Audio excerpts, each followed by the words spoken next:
नमस्कार, स्वागत है आप सभी का डीडी न्यूज के इस खास बुलेटिन एक्सप्रेस 100 में, जहां हम आपके लिए लेकर आते हैं राजनीति, मनोरंजन, देश दुनिया, खेल और व्यापार जगत की सभी बड़ी खबरों को एक्सप्रेस यानी कि फटाफट अंदाज में। आपके साथ मैं हूं संध्या शर्मा। तो देखिए खबरें तेज रफ्तार से। संसद के बजट सत्र के दौरान दोनों ही सदनों में विभिन्न मंत्रालयों से संबंधित बजटीय प्रावधानों पर चर्चा हो रही है। राज्यसभा में गृह मंत्रालय के कामकाज पर सदन में चर्चा चल रही है। सभी राजनीतिक दलों के सांसद चर्चा में ले रहे हैं भाग। लोकसभा में प्रश्नकाल में सवाल का जवाब देते हुए केंद्रीय स्वास्थ्य मंत्री जेपी नड्डा ने बताया कि सरकार देश में टीबी रोग के उन्मूलन के लिए हर संभव प्रयास कर रही है। कृषि और किसान कल्याण मंत्री शिवराज सिंह चौहान ने विपक्षी पार्टियों से संसद में कृषि पर चर्चा करने की अपील की, ताकि किसानों की भलाई के लिए काम आगे बढ़ाया जा सके। उत्तराखंड के मुख्यमंत्री पुष्कर सिंह धामी ने राज्य सचिवालय में ग्रामीण निर्माण विभाग, सिंचाई और लघु सिंचाई विभाग की समीक्षा बैठक की अध्यक्षता की। कर्नाटक विधानसभा में आज विपक्ष ने जमकर हंगामा किया। विधानसभा में विपक्ष ने सरकारी ठेकों में अल्पसंख्यकों को 4% का आरक्षण देने वाले बिल का विरोध करते हुए जमकर हंगामा किया। हालांकि हंगामे के बीच ये बिल पास हो गया है। इसके अलावा मंत्रियों और विधायकों के वेतन से जुड़ा बिल भी पारित हो गया है। इस बिल में वेतन में 100% बढ़ोतरी का प्रस्ताव दिया गया है। वहीं बिल को लेकर सदन के अंदर भारी हंगामा होने के बाद विधानसभा की कार्यवाही को दोपहर 1:30 बजे तक के लिए स्थगित कर दिया गया। अमृतपाल सिंह के साथियों को आज अजनाला की कोर्ट पेश किया गया, जिसके बाद इन लोगों को 25 तारीख तक पुलिस रिमांड में भेज दिया गया है। इन लोगों को अजनाला पुलिस स्टेशन पर हमला मामले में पेश किया गया और इन पर पहले से एनएसए लगा हुआ था। रिमांड के दौरान इनसे मोबाइल और हथियार बरामद किए जाने के लिए पूछताछ की जाएगी। बेंगलुरु में आरएसएस की अखिल भारतीय प्रतिनिधि सभा की 3 दिवसीय बैठक का उद्घाटन सरसंघ चालक मोहन भागवत ने किया। इसमें आरएसएस से जुड़े 32 संगठनों के अध्यक्ष और महासचिव हिस्सा ले रहे हैं। बैठक में भाजपा के राष्ट्रीय अध्यक्ष जेपी नड्डा, संगठन मंत्री बीएल संतोष जैसे बड़े नेता मौजूद रहेंगे। त्रिपुरा विधानसभा का बजट सत्र आज से शुरू हो रहा है। राज्य के वित्त मंत्री रणजीत सिंह रॉय आज ही वित्त वर्ष 2025-26 का बजट पेश करेंगे। इसके अलावा सत्र के दौरान कुछ महत्वपूर्ण विधेयक और रिपोर्ट भी पेश की जाएंगी। इस बजट सत्र में 7 बैठकें होंगी और ये 1 अप्रैल को समाप्त होगा। तेलंगाना में 10वीं कक्षा की बोर्ड परीक्षा शुरू हो गई है। इसमें कुल 5,09,000 से ज्यादा विद्यार्थियों ने पंजीकरण कराया है। राष्ट्रपति द्रौपदी मुर्मू आज अखिल भारतीय आयुर्विज्ञान संस्थान के 49वें वार्षिक दीक्षांत समारोह में मुख्य अतिथि के रूप में शामिल होंगी। राष्ट्रपति दिव्यांग व्यक्तियों की प्रतिभा को प्रदर्शित करने वाले उत्सव पर्पल फेस्ट में शामिल होंगी। इस उत्सव का उद्देश्य विभिन्न विकलांगताओं और लोगों के जीवन पर उनके प्रभाव के बारे में जागरूकता को बढ़ाना है।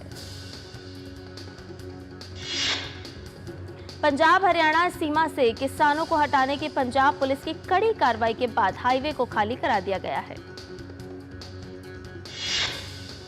पंजाब सरकार ने किसानों को बातचीत करने के लिए न्योता भेजा है। किसानों और सरकार के बीच ये बातचीत आज चंडीगढ़ के पंजाब भवन में होगी। इस बातचीत में पंजाब के कृषि मंत्री गुरमीत सिंह खुडिया शामिल होंगे और किसानों के साथ 3 मार्च को रुकी हुई बातचीत को इस बैठक में आगे बढ़ाया जाएगा। मुख्यमंत्री योगी आदित्यनाथ रामनगरी अयोध्या में 1 दिवसीय दौरे पर हैं। सीएम ने राम जन्मभूमि मंदिर पहुंचकर दर्शन किए। सीएम योगी ने अयोध्या के विकास के साथ साथ रामनवमी की तैयारियों को लेकर अफसरों के साथ चर्चा की। इसके साथ ही सीएम योगी राज्य सदन में लिटरेचर फेस्टिवल में भी शामिल होंगे। नागपुर हिंसा के बाद से शहर में स्थिति सामान्य है, लेकिन आज जुमे की नमाज है तो पुलिस भी अलर्ट पर है। 17 मार्च को भड़की हिंसा के बाद यहां मोमिनपुरा में सुरक्षा बढ़ा दी गई है। हिंसा में अब तक आधिकारिक तौर पर 91 गिरफ्तारियां की गई हैं, जो पूछताछ के लिए हिरासत में लिए गए आरोपियों के अलावा है। एक अन्य संदिग्ध सैयद आसिम की तलाश की जा रही है। अंतर्राष्ट्रीय वन दिवस है आज। संयुक्त राष्ट्र संघ ने पृथ्वी के सबसे महत्वपूर्ण संसाधनों में से एक वन को मान्यता देने, इसके महत्व को पहचानने और इसके संरक्षण के लिए अंतर्राष्ट्रीय वन दिवस की स्थापना की। दिल्ली में विदेश मंत्री डॉक्टर एस जयशंकर ने राष्ट्रमंडल के निर्वाचित महासचिव शर्ली अयोरकोर बोथविक से मुलाकात की। विदेश मंत्री ने राष्ट्रमंडल के प्रति भारत के दृष्टिकोण को साझा करते हुए उम्मीद जताई कि यह अधिक उद्देश्यपूर्ण, समसामयिक, कुशल, पारदर्शी और अपने सदस्यों के विचारों को प्रतिबिंबित करने वाला बनेगा। विदेश मंत्री डॉक्टर एस जयशंकर ने दक्षिण अमेरिकी देश बोलीविया की विदेश मंत्री सालिंडा सोसा लुंडा से मुलाकात कर द्विपक्षीय सहयोग पर व्यापक चर्चा की। न्यूजीलैंड पीएम क्रिस्टोफर लक्सन ने रॉयल न्यूजीलैंड नौसेना प्रमुख रियर एडमिरल गोरेन गोल्डिंग के साथ मुंबई के नौसेना डॉकयार्ड में भारतीय नौसेना के नवीनतम स्वदेश निर्मित विध्वंसक युद्धपोत आईएनएस सूरत का दौरा किया। सीएन आरजेडेन ने मुंबई के एनडी स्थित हेरिटेज हॉल का दौरा किया और अप्रैल में एचएमएनजेडेस ने कहा कि आगामी यात्रा के लिए तकनीकी सहायता के संबंध में डॉकयार्ड के एडमिरल अधीक्षक के साथ चर्चा की। नेपाल के पूर्व प्रधानमंत्री गिरिजा प्रसाद कोइराला की 15वीं स्मृति दिवस पर विभिन्न कार्यक्रमों का आयोजन किया गया। जेपी कोइराला ने नेपाल में सशस्त्र संघर्ष को समाप्त कर सशस्त्र कम्युनिस्टों को शांतिपूर्ण राजनीति की मुख्य धारा में लाने में अग्रणी भूमिका निभाई थी। झारखंड की हेमंत सोरेन पार्ट 2 सरकार ने अपने 100 दिन पूरे कर लिए हैं। भाजपा ने कहा कि हेमंत सरकार का चाल और चलन पार्ट 1 की तरह ही रहा है, जिसमें नीतियां हवा हवाई है और भ्रष्टाचार का बोलबाला है। उज्जैन में स्थित महर्षि पाणिनि संस्कृत एवं वैदिक विश्वविद्यालय के अभिलेखों में अब इंडिया शब्द के स्थान पर भारत शब्द का उपयोग होगा। विश्वविद्यालय की कार्य परिषद की बैठक में ये फैसला हुआ। समाजवादी पार्टी के वरिष्ठ नेता आजम खान की अर्जी पर सुप्रीम कोर्ट में आज सुनवाई होगी। आजम खान ने अपने खिलाफ यूपी में दर्ज मामलों में राज्य से बाहर ट्रांसफर किए जाने की मांग की है। देश के मौजूद रोहिंग्या घुसपैठियों को लेकर दायर याचिकाओं पर सुप्रीम कोर्ट में आज सुनवाई होगी। बड़ी संख्या में रह रहे अवैध घुसपैठियों की पहचान करने, उनको अपने देश वापस भेजने के सरकार के फैसले का विरोध किया गया है इस याचिका में। साथ ही इन याचिकाओं में देश के नागरिकों की तर्ज पर घुसपैठियों को स्वास्थ्य, शिक्षा और दूसरी बुनियादी सुविधाएं उपलब्ध कराए जाने की मांग भी की गई है। चुनाव में मुफ्त सुविधाओं के वादे पर रोक की मांग को लेकर दायर याचिका पर सुप्रीम कोर्ट में आज सुनवाई। इस याचिका में कहा गया है कि चुनाव के वक्त विभिन्न राजनीतिक दलों की ओर से की जाने वाली ये घोषणाएं मतदाताओं को रिश्वत देने जैसी है, जो कि स्वतंत्र और निष्पक्ष चुनाव में एक बाधा है। दिल्ली विधानसभा चुनाव के दौरान भाजपा, कांग्रेस और आप द्वारा महिलाओं को लेकर की जाने वाली मुफ्त सुविधाओं की घोषणाओं का हवाला इस याचिका में दिया गया। याचिका में मांग की गई कि चुनाव में मुफ्त सुविधाओं के वादे पर रोक लगाई जाए। भारत की डेटा सुरक्षा और डिजिटल संप्रभुता को नया आयाम देने के लिए केंद्र सरकार ने देश का पहला स्वदेशी वेब ब्राउजर विकसित करने की पहल की है। इलेक्ट्रॉनिक्स और आईटी मंत्रालय द्वारा स्वदेशी वेब ब्राउजर प्रतियोगिता का आयोजन किया गया। वेब ब्राउजर प्रतियोगिता में 58 प्रविष्टियां आई और कठोर मूल्यांकन प्रक्रिया के बाद 3 विजेता चुने गए। ओडिशा सरकार ने राज्य में भीषण गर्मी की स्थिति को देखते हुए कक्षा 1 से 12वीं तक के स्कूल का समय तत्काल प्रभाव से सुबह 6:30 बजे से 10:30 बजे तक पुनर्निर्धारित किया है। दुनिया भर में विश्व ग्लेशियर दिवस आज मनाया जा रहा है। संयुक्त राष्ट्र ने ग्लेशियरों के महत्व को उजागर करने के लिए 2025 को ग्लेशियरों के संरक्षण का अंतर्राष्ट्रीय वर्ष घोषित किया है। राजस्थान के कोटपुतली में दिल्ली जयपुर राष्ट्रीय राजमार्ग 48 पर एक तेज रफ्तार ट्रेलर ने कार को टक्कर मार दी, जिसमें कम से कम 2 महिलाओं और एक बच्चे की मौत हो गई। आज गिरावट के साथ खुले भारतीय शेयर बाजार। गुरुवार को जबरदस्त तेजी के साथ सेंसेक्स 899 अंक चढ़कर 76,348 के स्तर पर, तो वहीं निफ्टी 283 अंकों की बढ़त के साथ 23,191 पर हुआ था बंद। सिटी ग्रुप की मुख्य कार्यपालक अधिकारी जेन फ्रेजर ने वित्त मंत्री निर्मला सीतारमण से की मुलाकात। इस दौरान भारत में डिजिटलीकरण बढ़ाने की बैंक की पहल पर चर्चा हुई। वाणिज्य एवं उद्योग मंत्री पीयूष गोयल ने देश के सेवा निर्यात की अच्छी वृद्धि का जिक्र करते हुए कहा कि इस क्षेत्र को अगले वित्त वर्ष में वस्तु निर्यात को पीछे छोड़ते हुए 450 अरब डॉलर तक पहुंचने का लक्ष्य रखना चाहिए।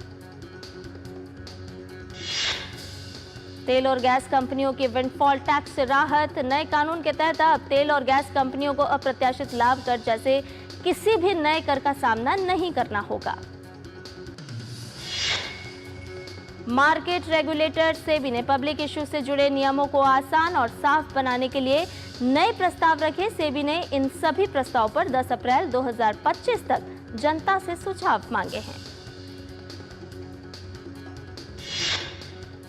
और बुलेटिन में फिलहाल रुकने एक छोटे से ब्रेक के लिए जल्द हाजिर होंगे।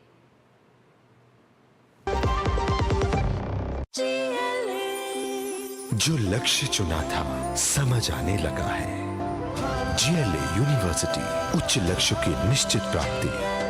जब धरती चीर कर निकलता है लोहे का पत्थर और मिलता है मोंगिया के जोश से, फिर तपता है, पिघलता है और बनता है फौलाद। अब होता है सरिया सारी खूबियों के साथ। मोंगिया स्टील, मजबूत देश का मजबूत सरिया। और ब्रेक के बाद एक्सप्रेस 100 में आपका एक बार फिर से स्वागत है। खबरों का सफर बढ़ाएंगे आगे, लेकिन उससे पहले आपको लिए चलते हैं लोकसभा की कार्यवाही में। और 2.2 करोड़ व्यक्ति वर्ष अप्रत्यक्ष रोजगार सृजन की भी क्षमता इसके अंदर हुई है। IIM बेंगलोर एवं अंतर्राष्ट्रीय श्रम संगठन ILO की रिपोर्ट के अनुसार मिशन के संचालन और रख रखाव में 11.18 लाख व्यक्ति वर्ष के प्रत्यक्ष रोजगार पैदा होने की संभावना इसके अंदर बनी है। स्वच्छ भारत के मिशन के दरमियान भी स्वच्छ भारत मिशन ग्रामीण भारत सरकार द्वारा 2 अक्टूबर 2014 को शुरू किया गया एक व्यापक अभियान है। मिशन के पहले चरण में 2 अक्टूबर 2019 तक देश के सभी गांवों को खुले में शौच मुक्त घोषित किया गया। ये कोई सरकार ने घोषित नहीं किया, सभी गांवों ने, सभी राज्यों ने अपने आप को उन्होंने ये घोषित किया है, शौच मुक्त घोषित गांव किया है। 2014 से 11.83 करोड़ शौचालय बनाए गए, करीब 12 करोड़ शौचालय ये बनाए गए। और इस शौचालय की वजह से पूरे देश के अंदर करीब 60 करोड़ लोगों की जो शौच के लिए बाहर जाते थे उनकी आदत में बदलाव आया है। एक क्रांतिकारी कदम हमारे देश में इस स्वच्छता मिशन के कारण ये आया है। इसके लिए भी माननीय प्रधानमंत्री जी को बहुत बहुत धन्यवाद देता हूँ। WHO के अध्ययन के अनुसार 2014 से 2019 के बीच में 3 लाख जिंदगियाँ बची हैं, जल से अलग बची है और ये स्वच्छता के कारण 3 लाख जिंदगियाँ बची है। यूनिसेफ के अध्ययन के अनुसार रुपये 50,000 प्रति परिवार ये वार्षिक बचत भी हुई है। 2024 में विश्व प्रसिद्ध वैज्ञानिक पत्रिका नेचर में प्रकाशित अध्ययन के अनुसार प्रति वर्ष 60 से 70,000 बच्चों को जिंदगी बचाई गई है। ये अलग अलग संस्थाओं जो स्वतंत्र संस्था है उनका ये रिपोर्ट मैंने आपको बताया, ये कोई मोदी सरकार का रिपोर्ट नहीं है। इसके लिए विश्वसनीयता पे भी आप कुछ बात नहीं कर सकते। स्वच्छ भारत मिशन ग्रामीण के द्वितीय चरण को 1 अप्रैल 2020 से लागू किया गया। इसका लक्ष्य था सभी गांवों को ODA प्लस मॉडल बनाना, solid and liquid waste management के तहत कवर करना और सुनिश्चित करना है कि शौचालय तक हर घर की पहुंच हो और दिखने में भी ये शौचालय साफ और सुथरा दिखना चाहिए। ODA प्लस गांव में शौचालय तक हर घर की पहुंच के साथ सॉलिड वेस्ट मैनेजमेंट या लिक्विड वेस्ट मैनेजमेंट की भी व्यवस्था ये सुनिश्चित की गई है। ODA प्लस मॉडल गांव के लिए गांव में शौचालय तक हर घर की पहुंच के साथ सॉलिड वेस्ट मैनेजमेंट और लिक्विड वेस्ट मैनेजमेंट के अलावा दृष्टिगत स्वच्छता भी ये सुनिश्चित की जाती है। आज की तिथि में 5,64,000 गांव में ODA प्लस टॉयलेट बने हुए हैं और 4,44,000 गांव में ODA प्लस मॉडल के शौचालय बने हुए हैं। 2000 तो लोकसभा की कार्रवाई का सीधा प्रसारण अभी आप देख रहे थे, जहां पर जल शक्ति मंत्री अपना वक्तव्य दे रहे हैं और बता रहे हैं कि देश में किस तरह से उनके मंत्रालय के माध्यम से काम किया जा रहा है। आइए खबरों का सफर बढ़ाते हैं आगे और खबरें जानते हैं फटाफट अंदाज में। अंतर्राष्ट्रीय परमाणु ऊर्जा एजेंसी के महानिदेशक राफेल मारियानो ग्रॉसी ने भारत की आर्थिक राजधानी मुंबई में टाटा मेमोरियल सेंटर के साथ एक समझौता ज्ञापन पर हस्ताक्षर किए।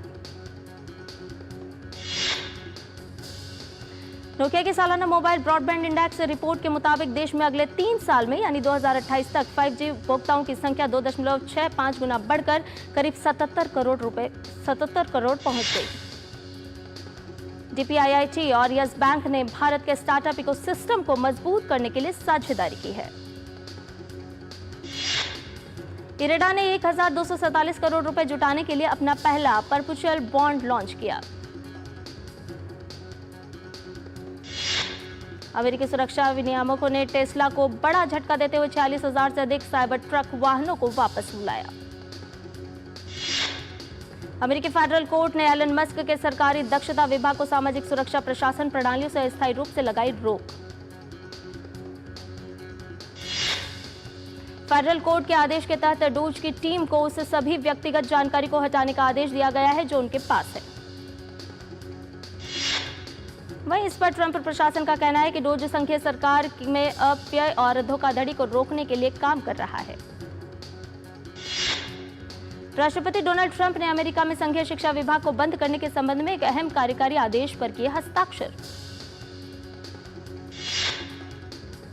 अमेरिकी राष्ट्रपति डोनाल्ड ट्रंप ने कहा कि उनका ये कदम देश के लिए बहुत अच्छा साबित होगा। ट्रंप का कहना है कि मौजूदा शिक्षा प्रणाली छात्रों के लिए लाभकारी नहीं है। वहीं डोनाल्ड ट्रंप ने यूक्रेन के साथ खनिज और प्राकृतिक संसाधन समझौते पर सहमति जताई है। ट्रंप ने व्हाइट हाउस के एक कार्यक्रम में कहा कि हम दुनिया भर में खनिजों के लिए विभिन्न स्थानों पर समझौतों पर हस्ताक्षर कर रहे हैं। जर्मनी ने 13 साल बाद दमिश्क में अपना दूतावास दोबारा खोला। जर्मन विदेश मंत्री एनालेना बैरबॉक की यात्रा के दौरान दूतावास खोला गया। अपनी यात्रा के दौरान बैरबॉक ने सीरियाई नेता अहमद अल-शरा, विदेश मामलों के प्रमुख असद अल-शैबानी और सीरियाई नागरिक समाज के प्रतिनिधियों के साथ उच्च स्तरीय बैठक की। ब्रिटेन का हिथ्रो हवाई अड्डा आज रहेगा बंद। हवाई अड्डे के पास एक इलेक्ट्रिकल सब स्टेशन में आग लगने के कारण बिजली आपूर्ति बाधित हो गई। ईरानी विदेश मंत्रालय के प्रवक्ता इस्माइल बाघई ने यमन पर अमेरिकी हवाई हमलों और गाजा में इजरायली सैन्य कार्रवाई की कड़ी निंदा की है। इस्माइल बाघई ने निर्दोष महिलाओं और बच्चों सहित नागरिक हताहतों और यमन में अमेरिकी सैन्य आक्रमण के कारण महत्वपूर्ण बुनियादी ढांचे के विनाश पर गहरा दुख व्यक्त किया। कुवैत में सरकार ने 42,000 से अधिक लोगों की नागरिकता की रद्द। ये कार्रवाई नए अमीर बशाल अल अहमद अल जावेर अल सबाह के नेतृत्व में की गई है।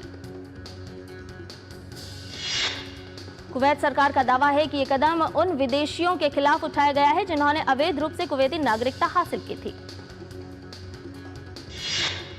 पाकिस्तान के पूर्व प्रधानमंत्री नवाज शरीफ को पंजाब प्रांत में उनकी बेटी मरियम नवाज की सरकार ने लाहौर विरासत पुनरुद्धार प्राधिकरण का प्रमुख संरक्षक नियुक्त किया। जिम्बाब्वे की क्रिस्टी कोवेंट्री को अंतर्राष्ट्रीय ओलंपिक समिति का नया अध्यक्ष चुना गया है। क्रिस्टी कोवेंट्री थॉमस बाग की जगह लेंगी। वो अंतर्राष्ट्रीय ओलंपिक समिति की 10वीं अध्यक्ष होंगी। अंतर्राष्ट्रीय ओलंपिक समिति ने 2028 लॉस एंजेलिस ओलंपिक खेलों में मुक्केबाजी को फिर से शामिल करने की मंजूरी दे दी है। आईओसी अध्यक्ष थॉमस बाक ने लॉस एंजलिस खेलों में मुक्केबाजी को शामिल किए जाने पर कहा कि वे एक शानदार मुक्केबाजी टूर्नामेंट की उम्मीद कर सकते हैं। बीसीसीआई ने आईपीएल 2025 सीजन के लिए गेंद को चमकाने के लिए लार के उपयोग पर से प्रतिबंध हटा दिया। बीसीसीआई ने यह फैसला मुंबई में हुए आईपीएल 2025 सीजन के कप्तानों की बैठक के बाद लिया, जिसमें 10 टीमों के कप्तानों ने इस पर प्रस्ताव पर समर्थन किया।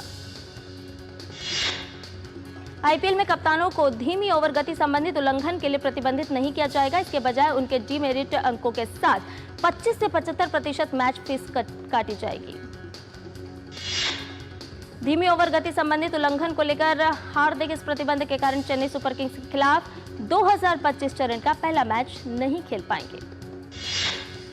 आईपीएल 2025 के शुरुआती 3 मैचों में टीम की कप्तानी रियान पराग करेंगे। राजस्थान रॉयल्स ने इसकी घोषणा की है। युवा ऑलराउंडर पराग 23 मार्च को सनराइजर्स हैदराबाद, 26 मार्च को कोलकाता नाइट राइडर्स और 30 मार्च को चेन्नई सुपर किंग्स के खिलाफ होने वाले मैचों में भी पराग ही कप्तानी करेंगे। खेलो इंडिया पैरा गेम्स 2025 का आगाज हो चुका है।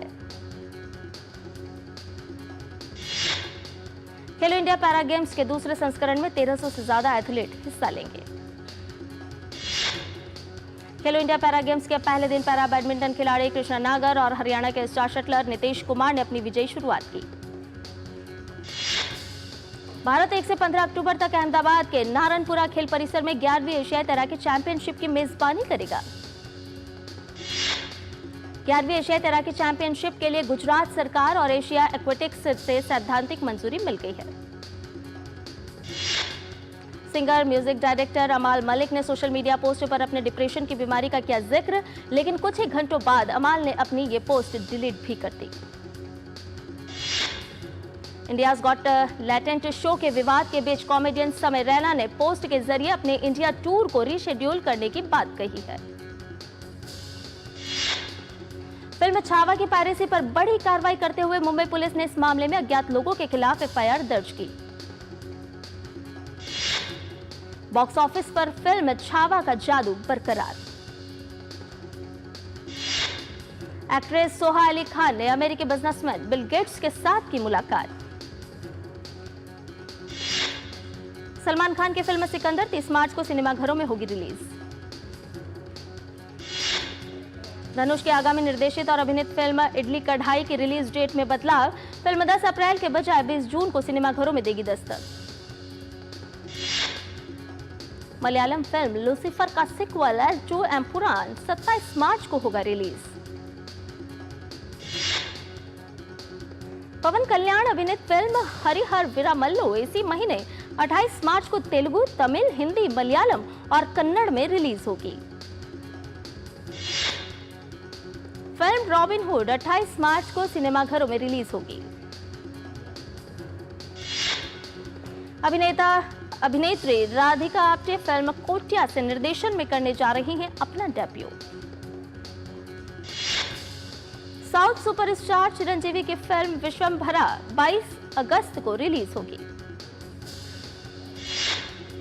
अनिल कपूर और श्रीदेवी की वर्ष 1991 की फिल्म लम्हे सिनेमाघरों में री रिलीज होगी। निर्देशक अनुराग बसु फिल्म मेट्रो इन दिनों 4 जुलाई को सिनेमाघरों में दस्तक देगी। डिज्नी की फिल्म स्नो व्हाइट रिलीज हो चुकी है। और एक्सप्रेस न्यूज में फिलहाल इतना ही। मुझे दीजिए इजाजत। नमस्कार।